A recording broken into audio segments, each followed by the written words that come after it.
অন্তর্বর্তী সরকারের সময়ে আইন শৃঙ্খলার যেই বেহাল দশা ছিল তা এখনো চলছে এমন অভিযোগ করে এনসিপির আহ্বায়ক নাহিদ ইসলাম বলেছেন, জুলাইয়ের নারীরা প্রতিনিয়ত সাইবার বুলিংয়ের শিকার হচ্ছেন। একই অনুষ্ঠানে অন্তর্বর্তী সরকারের সাবেক উপদেষ্টা ফরিদা আক্তার দেশের অর্থনীতির উপর যুক্তরাষ্ট্রের প্রভাবের সমালোচনা করেছেন। জুলাই গণ অভ্যুত্থানের নারীরা রাজনীতি, অর্থনীতি কিংবা সামাজিক নানা সীমাবদ্ধতার পরও এগিয়ে চলার প্রত্যয়ে আজও সরব।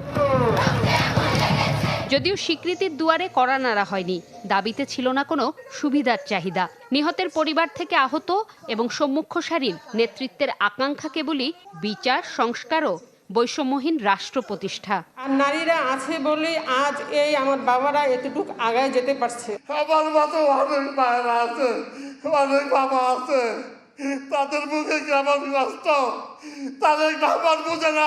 ওই স্বপ্নটা পূরণ হয়নি, এখনো খারাপ লাগে। এখনো আমাদের দেখতে হয় যে আওয়ামী লীগের গুন্ডা বাহিনীরা এলাকায় ঘুরছে।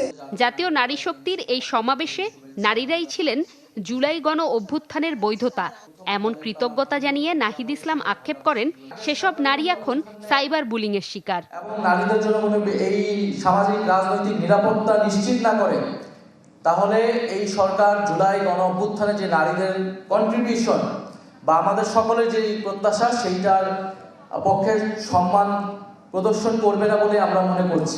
বর্তমান সরকার জুলাইকে ভুলে গেছে দাবি তুলে সাবেক উপদেষ্টা ফরিদা আক্তার বলেন, দেশের অর্থনীতির উপর দখল আনার চেষ্টা করছে যুক্তরাষ্ট্র।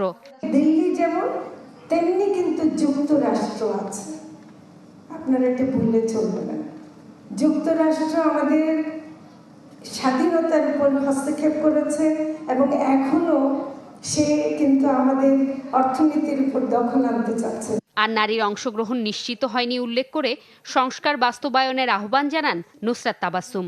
প্রত্যেকটি নারী তার দেশপ্রেমের যে প্রমাণ 2024-এর জুলাই দিয়ে গিয়েছে, সেই প্রমাণের দায়ভার আমরা এখানে যারা আছি আমাদের মিটিয়ে যেতে হবে আমাদের বাকি জীবনটা। জুমাতুল বিদা, চ্যানেল 24, ঢাকা।